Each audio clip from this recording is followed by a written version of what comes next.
Welcome to elite academy.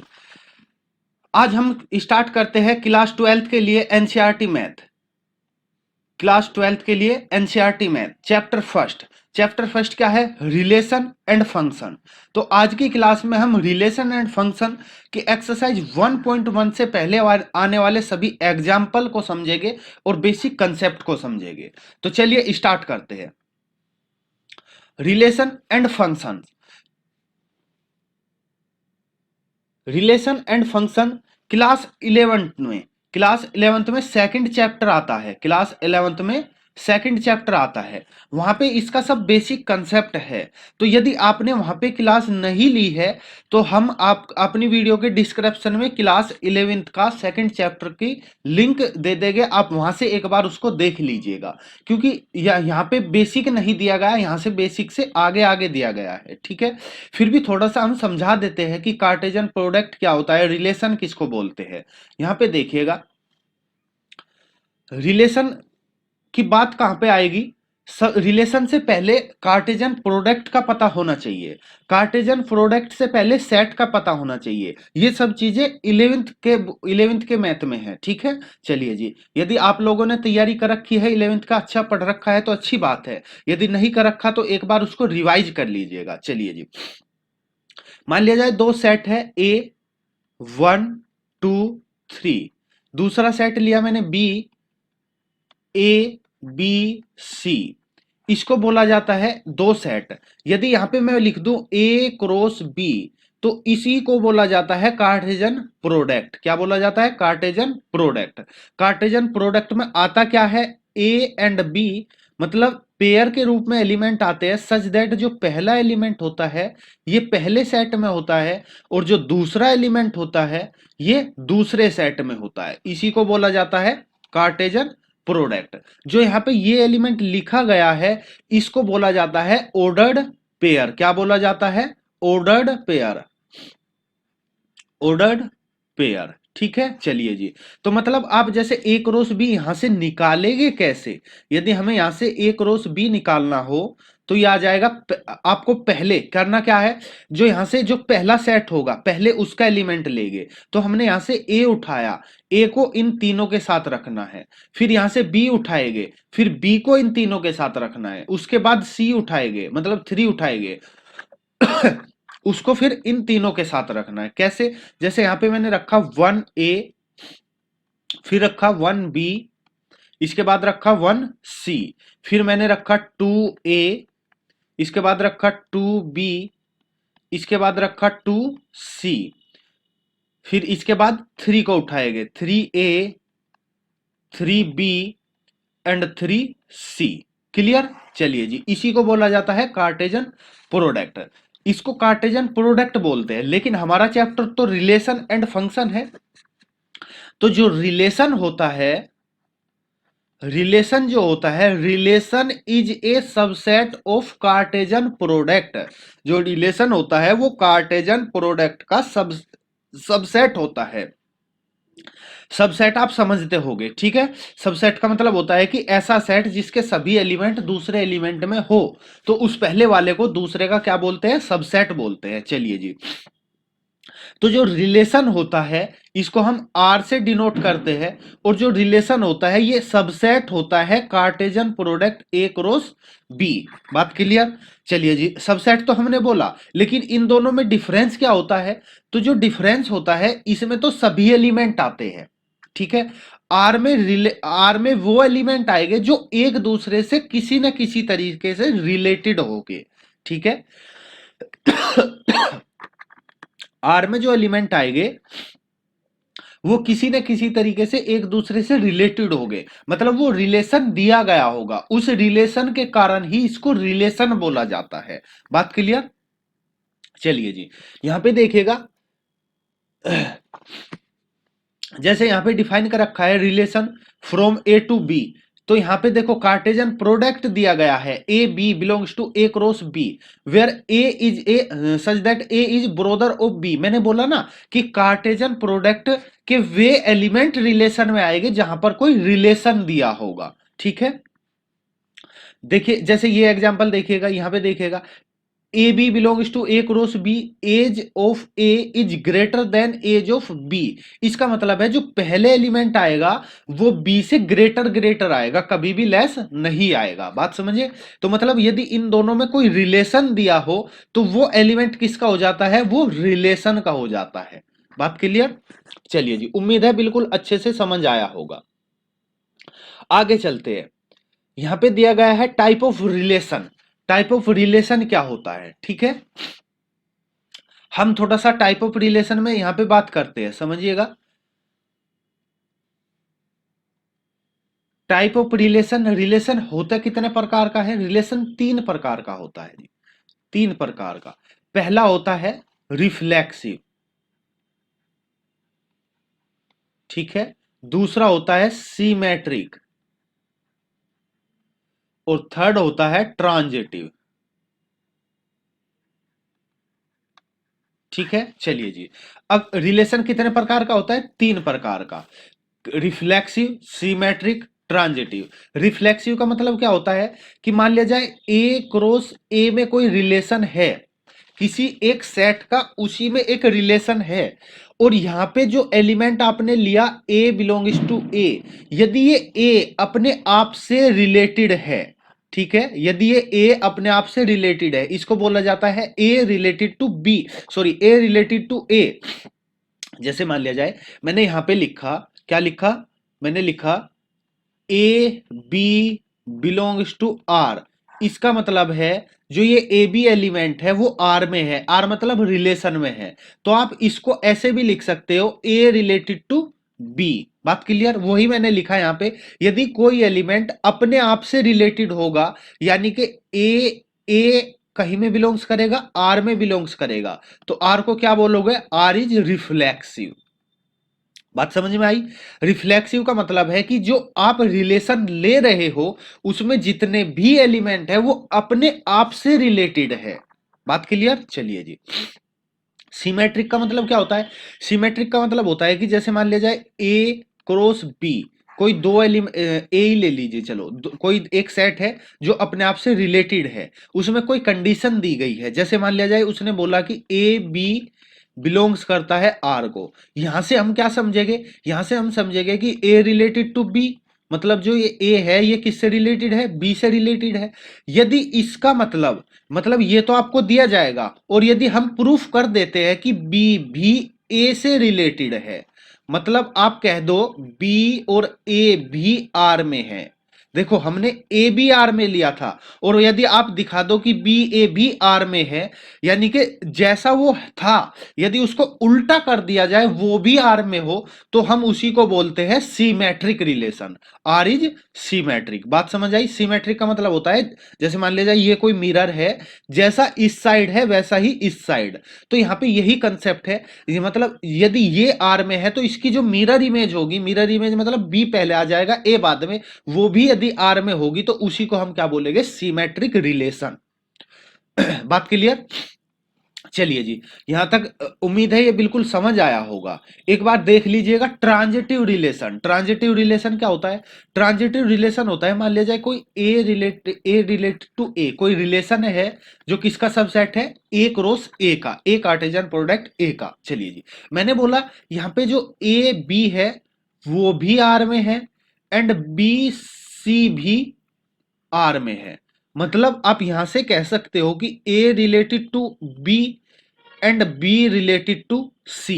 यदि ये दो कंडीशन आपको दी गई है और आप यहां से प्रूफ कर दो कि जो देखो यहां पे भी बी है यहां पे भी बी है, तो ये बी कॉमन है, तो इस कॉमन के कारण यदि आप प्रूफ कर देते हो कि ए रिलेटेड टू सी, मतलब ए रिलेटेड टू सी, ठीक है। यदि ए रिलेटेड टू सी आप प्रूफ कर देते हो तो इसका मतलब है कि देखो आपने यहां पे दो अलग अलग लिए था, लेकिन यहां पे एक जो एलिमेंट कॉमन था वो रिमूव हो गया, ए रिलेटेड टू सी आ गया, तो इसका मतलब होता है ट्रांजिटिव रिलेशन। क्या, ट्रांजिटिव रिलेशन, ट्रांजिटिव रिलेशन। तो आप इसी को बोलोगे ट्रांजिटिव रिलेशन। देखो ये जरूरी नहीं है कि कोई रिलेशन रिफ्लेक्सिव है तो सिमेट्रिक भी होगा, ट्रांजिटिव भी होगा, मतलब इन तीनों में कोई भी रिलेशन नहीं है, कोई एक दूसरे से रिलेटेड नहीं होगा। हो सकता है कोई कोई रिलेशन रिफ्लेक्सिव हो, ये दोनों ना हो, या हो सकता है सिमेट्रिक हो, ये दोनों ना हो, या हो सकता है ट्रांजिटिव हो, ये दोनों ना हो। बात क्लियर? हो सकता है कोई दो हो, तीसरा ना हो। ठीक है, मतलब कहने का ये है, ये एक दूसरे पर डिपेंड नहीं करते।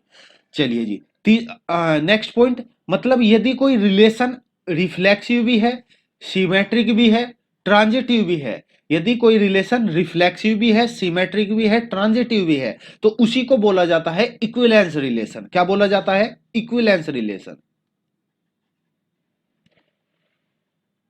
बात समझ आई? इक्विवेलेंस रिलेशन किसको बोलते हैं? जो relation symmetric, reflexive and transitive होगा। सॉरी।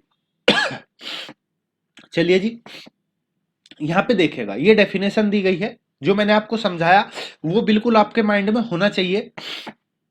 यहां पे दिया, a relation R in a set A is empty relation if no element of A in related to any element of ए।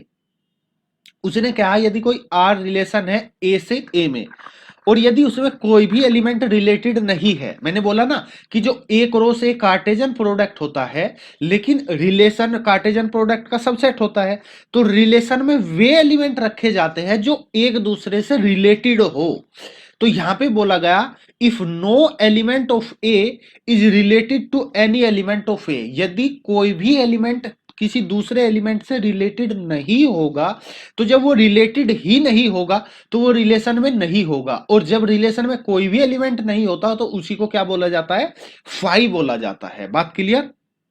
चलिए जी, अब यहां पे देखिएगा, इसने कहा a relation R is a set A is called a universal relation if each element of A is related to every element of A. मतलब यदि सारे एलिमेंट ही रिलेटेड है तो उसको आप क्या बोलते हो? Universal set. बात क्लियर? ये यूनिवर्सल सेट क्या होता है, यूनियन क्या होता है, इंटरसेक्शन क्या होता है, डिफरेंस क्या होता है, ये सब चीजें 11th के बुक में है। ठीक है, 11th का chapter number 2 relation and function, वहां पे मतलब सेट क्या है, चैप्टर फर्स्ट क्या है, वो सब वहां पे दिया गया है। ठीक है, यदि आपने 11th में पढ़ा है, अच्छी बात है, उसको एक बार रिवाइज कर लीजिएगा। यदि आप लोगों ने नहीं पढ़ा तो हम आपकी अपनी वीडियो के डिस्क्रिप्शन में 11th का जो चैप्टर फर्स्ट एंड सेकंड है उनका लिंक दे देंगे, आप वहां से जाकर एक बार उनको रिवाइज कर सकते हो। चलिए जी, नेक्स्ट चलते हैं। यहां पे देखिएगा एग्जाम्पल फर्स्ट, इसने कहा let A be the set of all students of boy school. ठीक है, so that the relation R is given below. A B related होगा if A is a sister of B is the empty relation and R dash बराबर क्या है?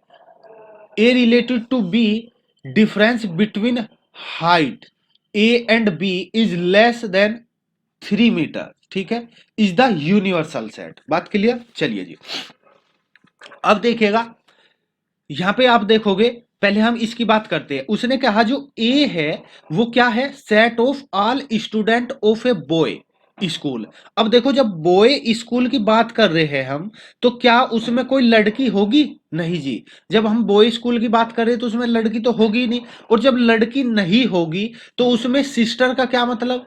ठीक है, यहाँ पे सिस्टर दिया गया ना, तो जो ए है ये ए सिस्टर है, सिस्टर ऑफ बी, बी की सिस्टर है। लेकिन हम तो कह रहे हैं कि वो बॉय स्कूल है, तो क्या वहां पे सिस्टर होगी? नहीं जी, यानी कि वहां पे कोई भी एलिमेंट नहीं होगा। जब कोई भी एलिमेंट नहीं होगा तो ये क्या होगा? फाई होगा। बात क्लियर हुई? चलिए जी, सेकंड की बात करते हैं। उसने कहा लेस देन 3 मीटर। अब आप 3 मीटर, मीटर के बारे में जानते हो, तो 1 मीटर में होता है 100 सेंटीमीटर। ठीक है, 100 सेंटीमीटर की जो आमतौर पर एवरेज हाइट होती है 168, 160, 78, 75, इसके बीच में ही, मतलब 1 मीटर 68 सेंटीमीटर के आसपास सबकी हाइट होती है।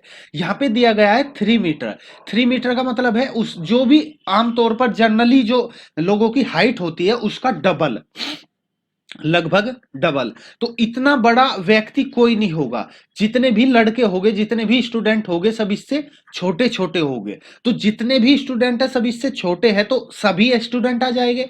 जब सभी स्टूडेंट आ जाएंगे तो उसी को बोला जाता है यूनिवर्सल सेट। बात क्लियर?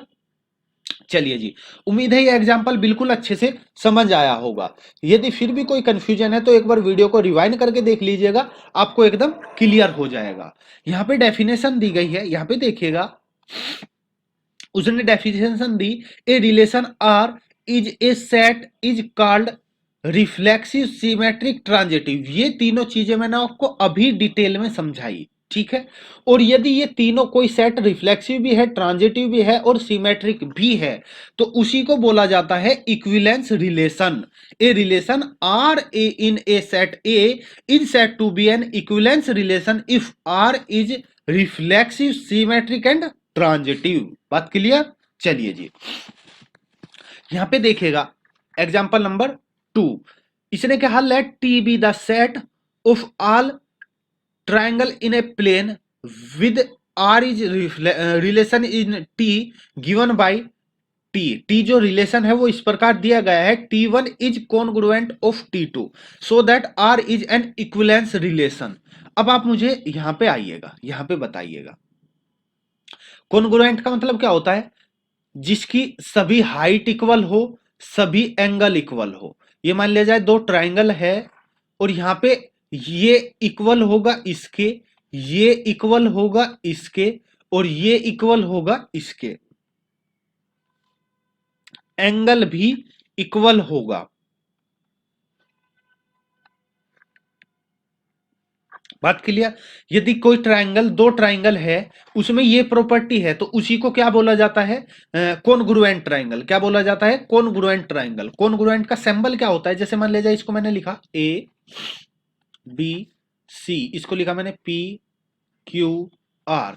तो यदि triangle A B C congruent का ये होता है सिंबल कॉन्ग्रुएंट का, ठीक है। ट्राइंगल पी क्यू आर, इसको बोला जाता है कॉन्ग्रुएंट। कॉन्ग्रुएंट का मतलब होता है कि बिल्कुल सेम, जैसा पहले में है ऐसा ही दूसरे में है। तो मैंने बोला बिल्कुल सेम, मतलब आप कह सकते हो कि यदि कोई ट्राइंगल है ये अपने आप से भी रिलेटेड होगा, मतलब अपने आप में भी कॉन्ग्रुएंट होगा। कोई भी ट्राइंगल, मैंने बोला कॉन्ग्रुएंट वो होता है जिसमें एंगल भी सेम होता है, साइड भी सेम होती है, मतलब आप एक तरीके से कह सकते हो बिल्कुल सेम है। तो जब सेम की बात कर रहे हैं तो जो ट्राइंगल है वो अपने आप में भी तो कॉन्ग्रुएंट होगा। हाँ जी, कॉन्ग्रुएंट होगा। तो इसलिए यदि कोई ट्राइंगल टी बिलोंग्स कर रहा आर में, तो मतलब जो ट्राइंगल्स है ये कोई भी हो, टी रिलेटेड होगा टी से, मतलब कोई भी ट्राइंगल वो अपने आप से रिलेटेड जरूर होगा, क्योंकि कोई भी ट्राइंगल अपने आप के कॉन्ग्रुएंट होता है। बात क्लियर? चलिए जी, अब देखिएगा, मान लिया जाए यहां पे आप कहिएगा, जैसे मैंने ये लिखा कि triangle A B C congruent to triangle P Q R. क्या मैं इसको उल्टा नहीं कह सकता? Triangle P Q R is a congruent to triangle A B C, ठीक है। मतलब कॉन्ग्रुएंट का मतलब है बिल्कुल सेम, तो आप उसको उल्टा लिखो चाहे सीधा लिखो। तो यदि आप ये कह रहे हो तो इसका मतलब ये भी होगा, यानी कि आपने ये लिया उसका उल्टा भी लिख दिया, तो इसी को तो बोलते हैं सिमेट्रिक। बात क्लियर? चलिए जी, मैंने यहां पे एक ट्राइंगल और बना लिया, ठीक है, एल एम एन। यहां पे हमने बोल दिया कि ये इसके कॉन्ग्रुएंट है, तो सीधी सी बात है ये इक्वल होगा इसके, ये इक्वल होगा इसके और ये इक्वल होगा इसके। तो मतलब जो प्रॉपर्टी इसकी इसके साथ थी वही प्रॉपर्टी इसकी इसके साथ होगी। हमने बोला कि ये रिलेटेड है इससे, मतलब ये इससे रिलेटेड है, तो ये ट्राइंगल किससे रिलेटेड होगा? इससे रिलेटेड। यानी कि आप यहां पे लिखोगे triangle A B C is congruent triangle P Q R and triangle P Q R is congruent triangle L M N. अब देखो ये जो कॉमन पार्ट है इसको हम क्या कर सकते हैं? रिमूव कर सकते हैं। तो इसका मतलब क्या आ जाएगा? Triangle A B C congruent triangle L M N. अब इसी को तो बोलते हैं क्या? ट्रांजिटिव। तो आर क्या है? ट्रांजिटिव रिलेशन, ठीक है। तो देखो ये रिफ्लेक्सिव भी है, सिमेट्रिक भी है और ट्रांजिटिव भी है। जब कोई रिलेशन तीनों होते हैं तो उसी को क्या बोला जाता है? इक्विवेलेंस रिलेशन बोला जाता है, ठीक है। जो मैंने आपको एक डायग्राम के हेल्प से समझाने की कोशिश की, यहां पे उसने लैंग्वेज के रूप में लिख रखा है। मैंने आपको डायग्राम समझाया और लैंग्वेज को बोला, तो लैंग्वेज जो आपको लिखनी है वो सेम टू सेम यहां पे लिखी गई है। बात क्लियर? ठीक है, चलिए जी नेक्स्ट को देखिएगा।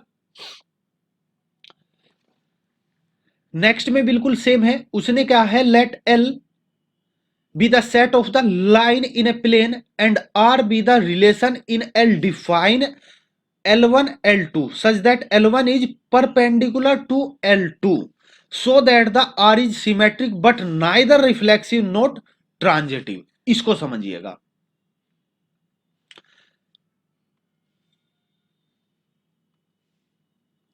देखो उसने जो R लिया वो क्या लिया, R है L1 L2 such that L1 is perpendicular to L2 in same plane।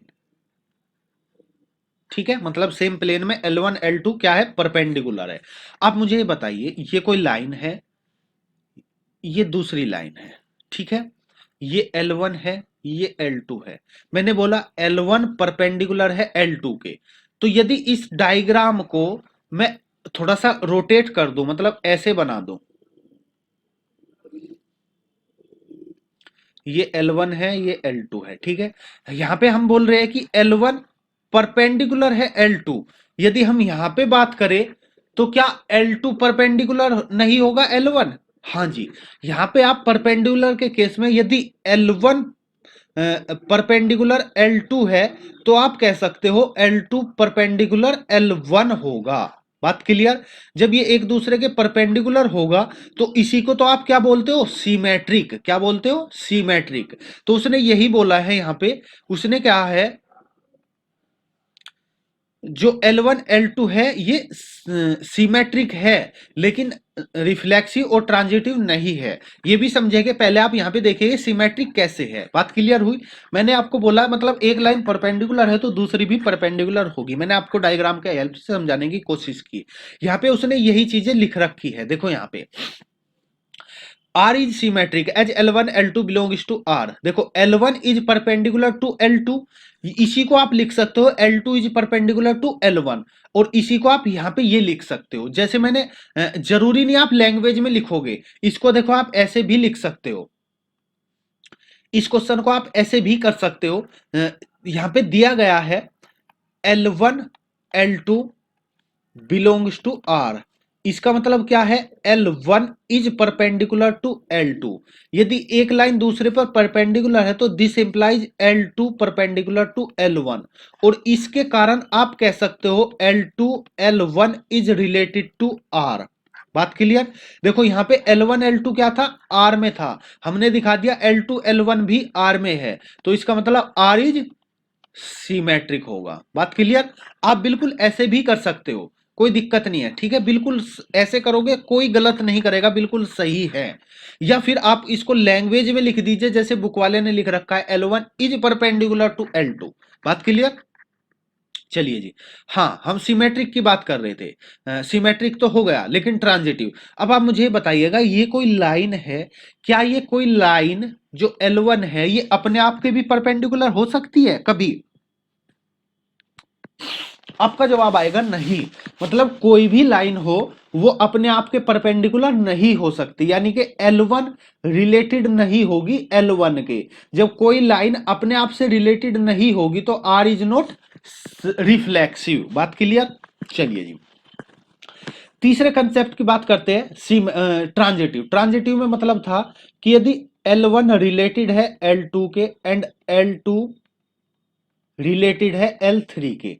चलिए जी, मैंने पहले यहां पे L1 ड्रॉ किया, उसके बाद यहां से L2 उठाया, ये L1 है, ये L2 है, इसके बाद यहां पे L3 किया। तो आप यहां पे देखिए डायग्राम में L1 परपेंडिकुलर है L2 के, हाँ जी है। L2 परपेंडिकुलर है L3 के, हाँ जी है।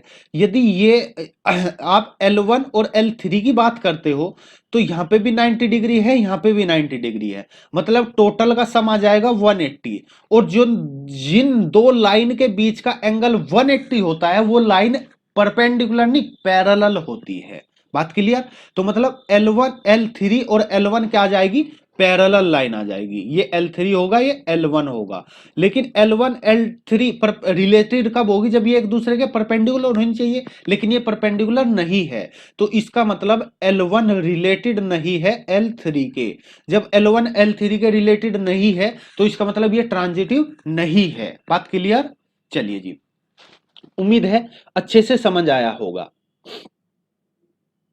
ठीक है, चलिए एग्जाम्पल नंबर 4 को देखिएगा। इसमें देखिएगा, so that the relation A R is set 1 2 3 given by R. मतलब जो रिलेशन दिया गया है वो इस तरीके से दिया गया है। ठीक है, reflexive but neither symmetric note transitive. Reflexive का मतलब है, देखो यहां पे ए टू ए में दिया गया है, ए का ए में दिया गया है। तो रिफ्लेक्सिव का मतलब क्या है कि वो आप यहां पे देखो, जब आपको जो आर इस प्रकार से दिया गया हो, ठीक है, इसको आप लिस्टेड फॉर्म भी बोल सकते हो। यदि आर आपको लिस्ट फॉर्म में दिया गया है तो आप यहां से डायरेक्ट देखकर बता सकते हो। यदि जितने भी एलिमेंट है, 1 2 3 3 एलिमेंट है, ये अपने आप से रिलेटेड है, तो उसी को आप बोलते हो रिफ्लेक्सिव। तो देखो आप यहाँ पे 1 1 से रिलेटेड है, 2 2 से रिलेटेड है, 3 3 से रिलेटेड है। तो जो तीनों एलिमेंट है ये अपने आप से रिलेटेड है, तो इसका मतलब ये रिफ्लेक्सिव है। यहाँ पे यही लिखा गया है, आर इज रिफ्लेक्सिव सिंस ये तीनों आर में है। चलिए जी, लेकिन यहां पे आप देखोगे 1 2 आर में है लेकिन 2 1 आर में नहीं है। हमने बोला 1 2 आर में है लेकिन 2 1 आर में नहीं है। जब आर में नहीं है तो मतलब ये सिमेट्रिक नहीं हुआ। यहां पे यही लिख रखा है, 1 2 belongs to R but 2 1 not belongs to are.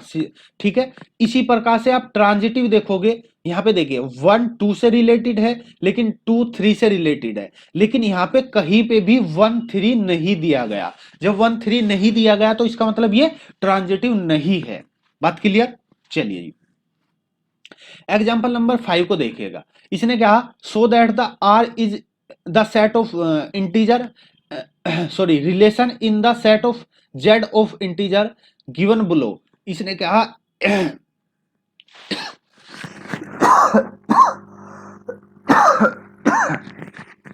1 second रुकिएगा।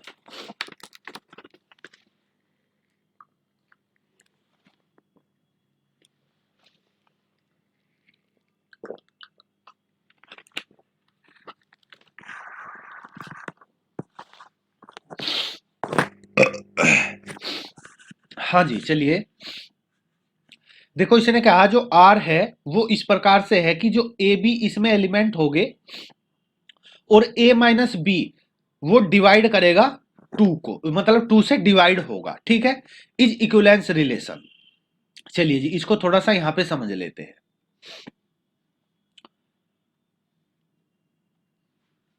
इसने दिया R equal A B such that 2 is such that 2 is divisor of divides of A minus B. मतलब जो ए माइनस बी रिजल्ट निकल के आएगा वो ए माइनस बी 2 से divide होगा। बात क्लियर। चलिए जी, फर्स्ट देखते हैं। फर्स्ट क्या है, रिफ्लेक्सिव रिलेशन। यदि हम रिफ्लेक्सिव की बात करें, let since A belongs to Z, Z बोले तो ये आपको सेट ऑफ इंटीजर बोला जाता है। क्या, सेट ऑफ इंटीजर। इंटीजर को समझते होगे आप, माइनस इन्फिनिटी से लेकर -3 -2 -1 0 1 2 3 इन्फिनिटी तक। ठीक है, सेट ऑफ इंटीजर क्या होता है, सेट ऑफ रियल नंबर क्या होता है, ये सब पार्ट है सेट थ्योरी का। और सेट थ्योरी चैप्टर है 11th में, उसको आप एक बार रिवाइज कर लीजिएगा। हम अपने डिस्क्रिप्शन बोर्ड में वीडियो का लिंक दे देंगे, सेट थ्योरी मतलब class 11th NCERT set chapter. वहां से आप एक बार सेट को रिवाइज कर लीजिएगा तो आपके लिए बेनिफिट। ठीक है, चलिए यहां तक क्लियर। चलिए जी, हमने माना कि जो ए है ये जेड में होगा, तो यानी कि कोई भी इंटीजर लो, यदि आप a माइनस ए करोगे तो सीधी सी बात है 0 आएगा। कोई भी एलिमेंट ले लीजिए, यदि आप अपने आप में से घटाओगे तो क्या आएगा, 0 आएगा। और 0 को आप 2 से डिवाइड कर सकते हो, हाँ जी, रिजल्ट क्या आएगा, टू आएगा। मतलब सिर्फ ये आपको ये देखना कि क्या ये 2 से डिविजेबल है। हाँ जी, 2 से डिविजेबल है। तो देखो ये जब ये चीजें होती है रफ, ये मैं आपको समझाने के लिए बोल रहा हूं। लिखना आपको क्या है, केवल ये जो मैं इधर लिख रहा हूं, ठीक है। तो a माइनस ए इक्वल 0 होगा। This implies a minus A divide 2, ठीक है, इक्वल 0। मतलब a minus A is divisible by 2, divisible by 2। इसका मतलब a रिलेटेड टू a होगा, और जब a रिलेटेड टू a होगा तो इसका मतलब r इज रिफ्लेक्सिव। बात समझ आई। पहला पॉइंट आर इज रिफ्लेक्सिव। दूसरा पॉइंट देखते हैं क्या आर इज सिमेट्रिक कैसे होगा। चलिए जी, यहां पे देखिएगा मैंने लिखा सेकंड पॉइंट के लिए सिमेट्रिक, मैंने लिखा A belongs to R and sorry, यहां पे A B belongs to R and A B belongs to R. इसका मतलब क्या होगा, A minus B is divisible by 2। मतलब a माइनस बी 2 से डिवाइड होगा तभी तो ये r में होगा। चलिए जी, इसका मतलब है देखो जैसे मैंने लिखा 4 माइनस 6 बराबर माइनस 2, 2 से डिवाइड हो जाएगा। लेकिन यदि मैं इसको लिखूं 6 माइनस 4 बराबर 2, ये भी तो 2 से डिवाइड होगा। हाँ जी, ये भी 2 से डिवाइड होगा। चलिए जी, तो आप यहां पे देखिएगा, इसीलिए आप लिख सकते हो b minus A is also divisible by 2। तो जब ये डिविजेबल होगा तो आप कह सकते हो b रिलेटेड टू a, ठीक है। मतलब आप कह सकते हो B A belongs to R. आपने कहा B A belongs to R, मतलब बी रिलेटेड टू ए। आप लेके क्या चले थे, A B belongs to R. तो इसका मतलब हो जाएगा आर इज सीमेट्रिक। बात क्लियर, आर इज सीमेट्रिक। चलिए जी, थर्ड पॉइंट समझते हैं क्या, ट्रांजिटिव। ट्रांजिटिव क्या होगा, देखो आपको डिटेल में ऐसे ही करना है एग्जाम में। पहला पॉइंट, दूसरा पॉइंट, तीसरा पॉइंट सबको डिटेल में समझाना है, तभी आपको एग्जामिनर नंबर देगा, ठीक है जी। चलिए, तीसरा पॉइंट क्या था, ट्रांजिटिव। ट्रांजिटिव ट्रांजिटिव क्या होता है, ट्रांजिटिव को समझिएगा। इसने लिखा है let A B belongs to R and B C belongs to R. इसका मतलब क्या है कि A related to B and B related to C. इसका मतलब है कि A minus B is divisible by 2 and B minus C is divisible by 2। अब यहां पे थोड़ा सा एग्जांपल से समझिएगा, ये आपको करना नहीं है, केवल समझाने के लिए। क्या मैंने लिखा 6 माइनस 8 इक्वल 2, माइनस का 2 2 से डिवाइड हो जाएगा। फिर मैंने लिखा 8 माइनस 12 इक्वल माइनस का 4 अपॉन 2, 2 से डिवाइड हो जाएगा। यदि मैं इसको रिमूव कर दूं तो क्या 6, यहाँ पे क्या आएगा, 6 माइनस 12 क्या आएगा, माइनस 6। क्या ये भी 2 से डिविजेबल है, हाँ जी, ये भी हमेशा 2 से डिविजेबल होगा। तो आप यहाँ पे कह सकते हो a minus C is also divisible by 2। तो इसका मतलब क्या है, ए रिलेटेड टू सी। यही आपको दिखाना था। यदि आपने ये दिखा दिया तो इसका मतलब हो जाएगा आर इज ट्रांजिटिव। ट्रांजिटिव देखो, आर ट्रांजिटिव भी है, रिफ्लेक्सिव भी है, सिमेट्रिक भी है। तो इसके बाद आप लिखोगे दिस इंप्लाइज करके आर इज इक्विवेलेंस रिलेशन। बात क्लियर। तो इक्विवेलेंस रिलेशन होता क्या है, समझ आया। चलिए जी, यहाँ पे आपको ये ही समझा रखा है, जो मैंने आपको इतना डिटेल में समझाया वो सब चीजें यहाँ पे शॉर्ट में लिख रखी है, ठीक है। आपको ऐसे ऐसे भी कर सकते हो, लेकिन जैसे मैंने समझाया यदि आप उस तरीके से पेपर में करोगे तो बहुत अच्छा रहेगा, बहुत बेटर रहेगा, ठीक है। चलिए जी, नेक्स्ट चलते हैं।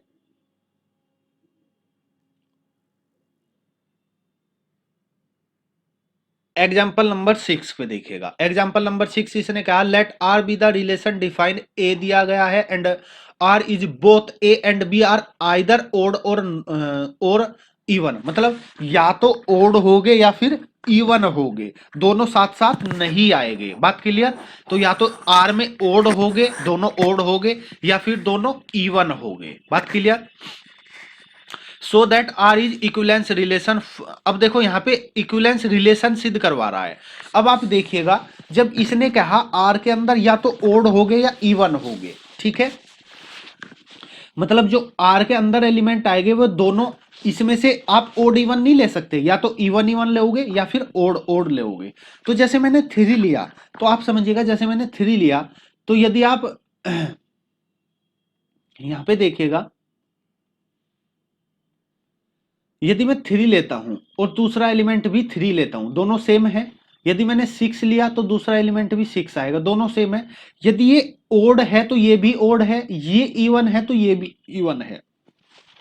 मतलब यदि कोई भी एलिमेंट ले लो आप, वो अपने आप से रिलेटेड होगा आर के लिए। जब अपने आप से रिलेटेड होगा तो आर इज रिफ्लेक्सिव होगा। बात क्लियर। ट्रांजिटिव।